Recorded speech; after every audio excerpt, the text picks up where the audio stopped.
Hi guys, welcome back to my channel. Today is day 37 of our 100 Days of Bible Story series, and I hope you've been following. I hope you've been watching. I hope you've been sharing. Let's get straight into today's video. So yesterday we saw how Elijah sent a message to Ahab, went to meet him and told him to gather all of Israel to Mount Carmel, including the 450 prophets of Baal or Baal and the 400 prophets of Asherah that eat at the table of Jezebel. Now it happened that Ahab sent a word out, and all of Israel gathered together at Mount Carmel. And Elijah was asking them that, so for how long will they falter between two opinions? If it is God that they believe in, they should hold on to God. If it is Baal they want or Baal they want to worship, they should go that way. The people said nothing.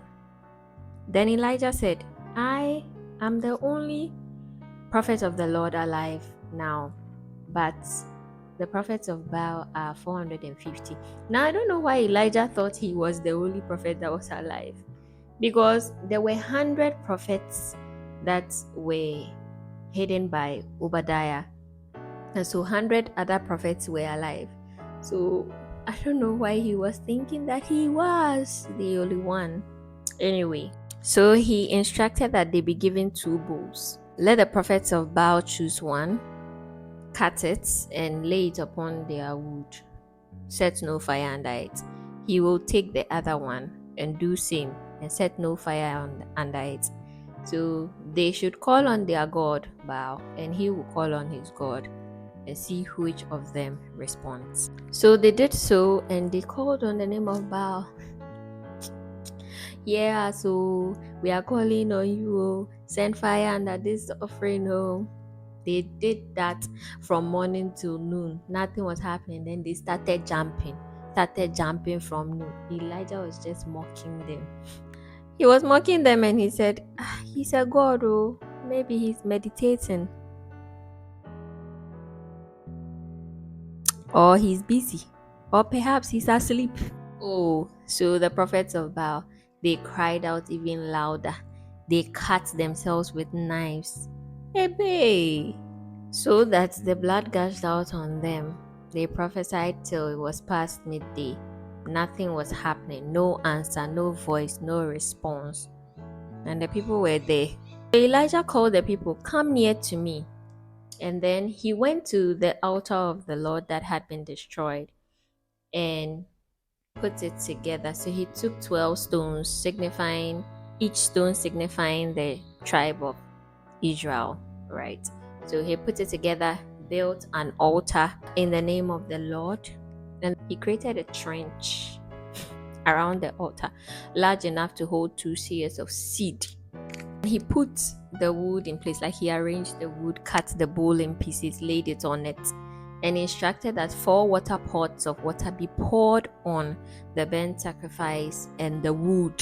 So they poured the water the first time. He said they should do it the second time. They did it the third time, and this time the water filled the trench that he had built around the altar. And so when it was time for the evening sacrifice, Elijah began to speak, and he says, O Lord God of Abraham, Isaac, and Israel, let it be known today that I am your prophet, and you are the God of Israel.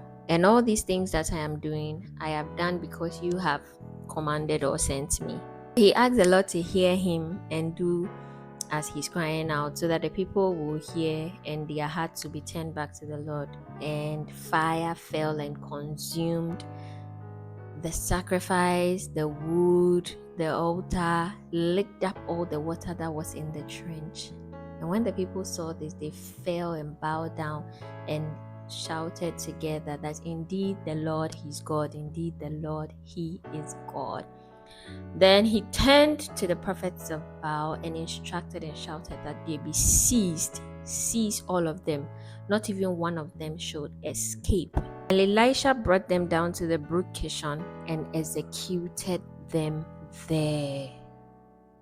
So Elijah said to Ahab, go up, eat and drink, for there is the sound of the abundance rain.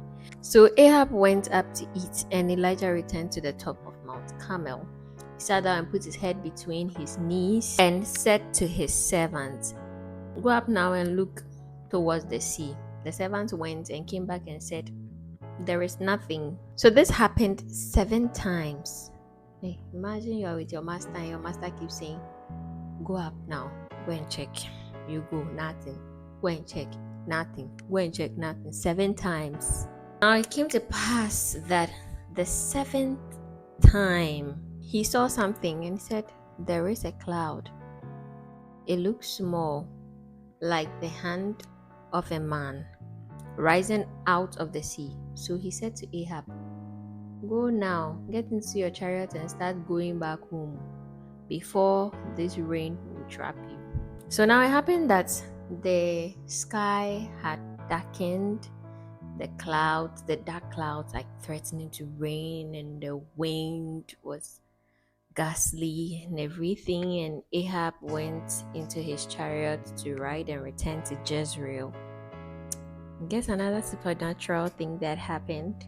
The hand of God came upon Elijah, and he ran faster than the chariot of Ahab to the entrance of Jezreel.